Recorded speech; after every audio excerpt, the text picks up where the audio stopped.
Right now, a Chinese cargo ship is sailing from Asia to Europe in just 18 days. But here's the thing, it's not using the Suez Canal. It's not going through the Panama Canal. It's cutting straight over the Arctic Ocean. And Washington just realized they can't stop it. This route could reshape everything about how the world trades. Let's talk about why. Picture this. September 2025, a massive container vessel breaks through Arctic ice, loaded with thousands of containers destined for Europe. 18 days. That's the journey time from China's industrial heartland to the United Kingdom.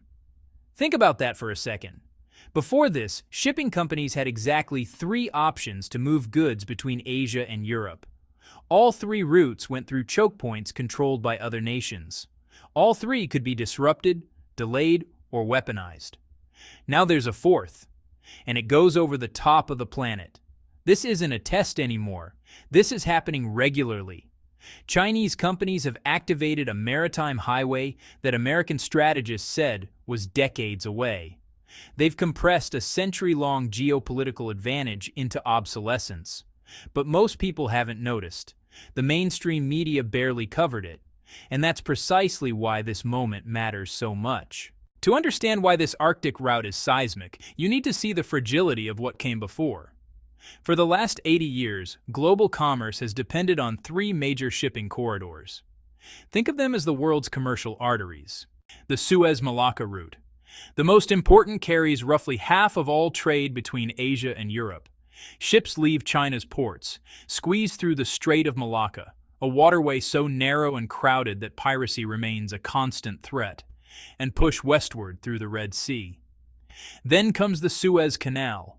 120 miles. Egypt controls it. One ship gets stuck and everything backs up. In March 2021, that exact nightmare happened. The Ever Given, a container ship the size of the Empire State Building, ran aground in the Suez. For 6 days, nearly 400 vessels sat motionless in a queue that stretched for miles. The global economy ground to a halt. Economists calculated the damage at roughly $10 billion, all because one ship couldn't navigate one canal.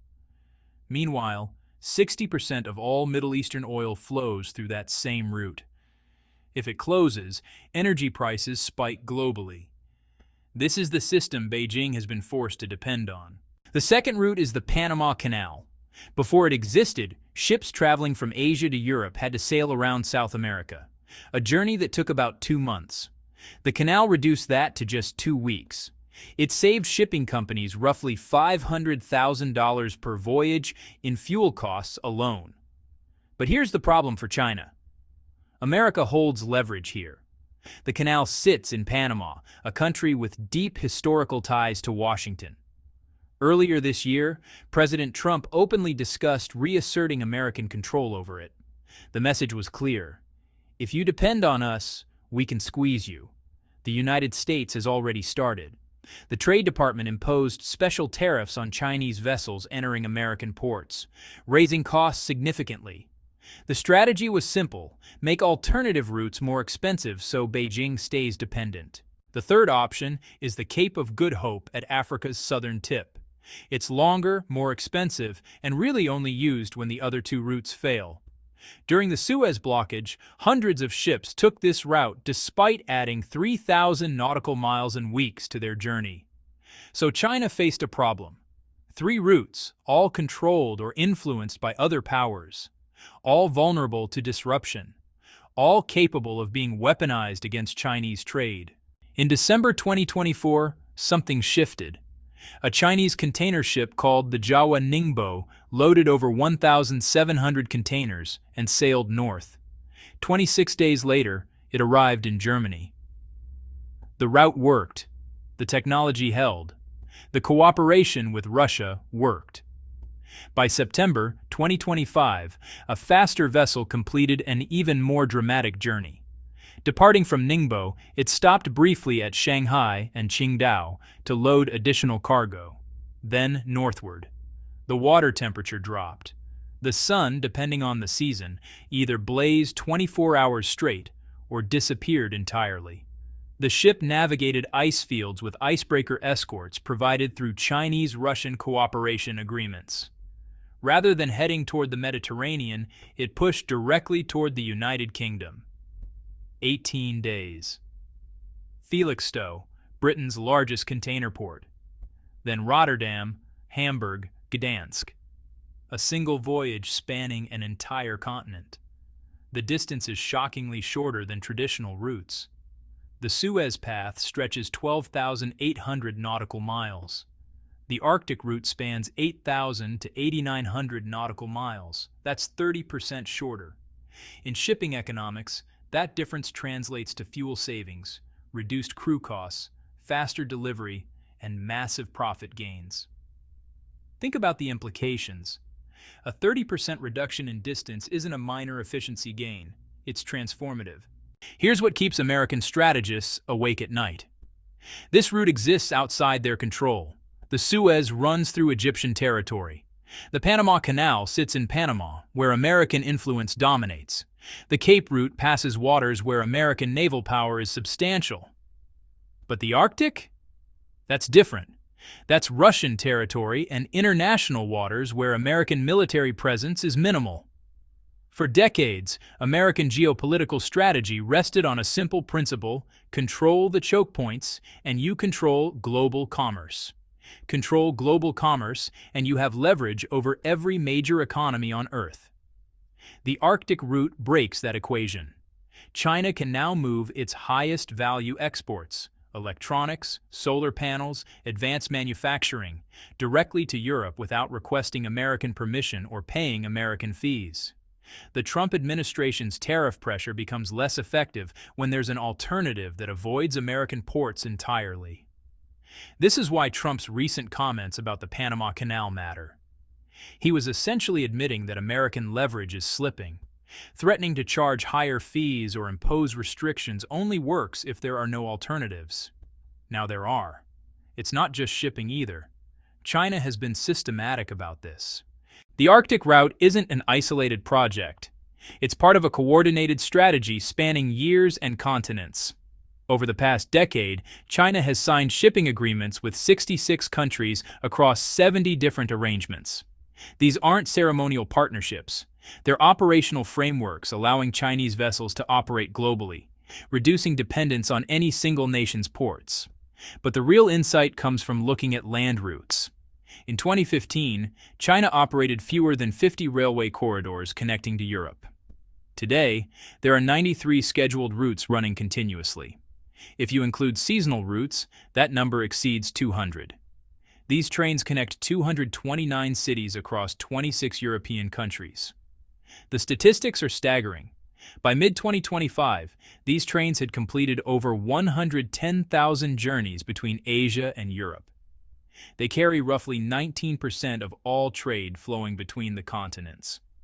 In the first 6 months of 2025 alone, the system accounted for 72% of all global cross-continental rail freight. On peak days, 184 trains departed in a single 24-hour period. Year-over-year growth averages 35%. The total cargo value transported exceeds $450 billion. This is remarkable. A decade ago, this system barely existed. Now it moves 1/5 of all Asia-Europe trade. But railways have limits. A single train carries maybe 200 containers. A container ship carries thousands. Rail costs roughly $8,000 per container. Ocean shipping costs roughly $2,500. And railways can only connect overland territories. They can't reach island nations or the Americas. This is why the maritime alternatives matter. Ships do what trains cannot. Here's where things get darker. The Arctic route exists because of climate change. As the planet warms, Arctic ice melts, making previously frozen waters navigable. China and Russia are building infrastructure to exploit an opportunity created by environmental catastrophe. This is happening now. Ships are transiting. Infrastructure is being constructed. Supply chains are shifting. The Arctic is transitioning from a barrier into a highway. Yet this same climate change threatens coastal cities worldwide with rising sea levels. Disrupted ocean patterns could destabilize weather systems. Thawing permafrost releases methane, accelerating warming further. So while Beijing gains strategic advantage from Arctic navigation, the planet loses from Arctic destabilization. It's a perfect illustration of misalignment between individual rational actors and collective global interests. For China, the Arctic route is strategically logical. For the world, it's part of a catastrophic process. Both things are true simultaneously. But let's be honest about constraints, because this story isn't quite as clean as it sounds. The Arctic Ocean is not a benign operating environment. The region experiences extreme weather, and, well, ice flows persist even as they melt. Icebreaker escorts are mandatory. Rescue infrastructure remains minimal. If something goes wrong, help is hours or even days away. Right now, the Arctic route is only reliably passable during a brief summer window, roughly July through September. Outside those months, ice accumulation makes normal navigation impossible. Even within those months, unexpected ice conditions can force rerouting. Chinese and Russian engineers are constructing support infrastructure, ports, rescue stations, navigation systems. But honestly, this work is still in the early stages. It'll take years before the Arctic has the same level of support as traditional routes. Climate modeling suggests that while Arctic ice will continue melting, the process unfolds gradually. Optimistic estimates suggest that by the year 2050, the Arctic might offer around 6 months of annual ice-free navigation. More conservative models suggest persistent ice coverage could endure much longer. So the Arctic route is functioning now as a supplemental service to traditional routes. It works beautifully during summer. The rest of the year, ships still rely on Suez, Panama, and the Cape. But the foundation is being laid. When ice melt progresses further, the relationships, infrastructure, and operational systems will already be established. Let's translate this into terms that actually matter. If the Arctic route becomes reliable and regular, shipping costs from Asia to Europe might decline. That could mean, cheaper goods for European consumers. It could also mean economic disruption for port workers and shipping companies that lose business. Higher value goods benefit most from faster Arctic shipping. Electronics, solar panels, automotive components, items where time to market is critical, will increasingly move via Arctic corridors. Bulk commodities like grain or coal, where shipping cost matters more than speed, will continue traditional routes. But the geopolitical implications dwarf the economic ones. A world with 4 major trade routes is less vulnerable to single-point disruption, but more prone to conflict as major powers compete for Arctic control. It's conceivable that 50 years from now, naval confrontations occur in Arctic waters. For most of the post-World War II era, that scenario seemed absurd. Now it's plausible. For developing nations, implications are ambiguous. More shipping options increase negotiating leverage, but increased Russian influence in Arctic affairs could limit autonomy for nations trying to balance between Beijing, Moscow, and Washington. So where does this actually go? In the next 5 years, expect the Arctic route to function as a supplemental summer service. It'll carry some percentage of China-Europe trade during the ice-free months. Infrastructure development will accelerate dramatically.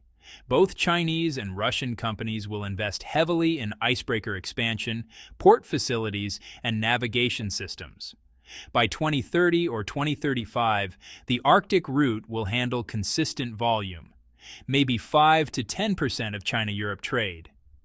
It will no longer be a novelty, but a standard option. Traditional route operators will face competitive pressure. Some adapt, others struggle. By mid-century, climate change will have melted enough Arctic ice that year-round navigation becomes, theoretically possible. At that point, global maritime trade's fundamental character shifts. Choke point leverage diminishes. American geopolitical leverage erodes. For China, this represents a successful long-term strategy. Investments made years ago, infrastructure development, diplomatic relationships, technological capability, now generate real returns. Step back and you see something fundamental. It's not just about shipping routes, it's about power shifting to whoever controls global connectivity infrastructure. For 150 years, Western powers, particularly the United States, controlled maritime infrastructure. American law defined maritime regulations. American courts handled maritime disputes. American military power secured sea lanes.